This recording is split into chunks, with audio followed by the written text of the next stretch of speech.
I work in the operating room, so usually by the time the patients are coming to me, they need surgery.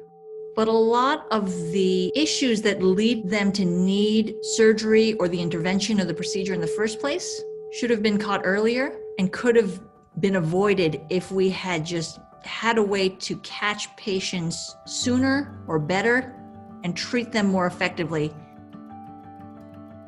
A lot of this has to do with, again, access to healthcare. And I think that's why there's so much tussle back and forth, both in politics and globally, about how we're going to fix the system, because how do you renovate a house when you're living in it? So I'm a community anesthesiologist. I graduated from residency, and then we moved to Atlanta. We've been in Georgia now for about 12 years. And I really love my practice and I love the work that I do. But you feel like there's still more that you could do.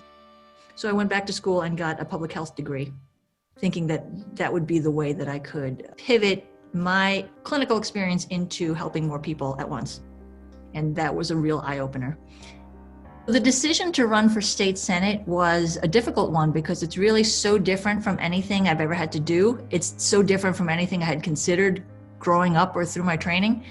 I think that doctors often get very locked into their professions only because it takes so much time and so much investment to even get to the point where you've graduated from residency, you're finished with training, and you are taking care of patients independently on your own, that there's very little bandwidth left over for other things. One thing about running for office as a physician in Georgia is that Georgia is one of the few states that have refused to fully expand Medicaid under the Affordable Care Act. So a lot of my focus and my goal in running for office and hopefully serving the people in this community is to be able to bring these issues to the state legislature in a way that makes sense and that gets people of all political stripes to buy into the basic fiscal and humanitarian soundness of taking care of more people. This is not an academic issue for me. This is not something that I just like to read about and not something that I'm interested in on behalf of other people.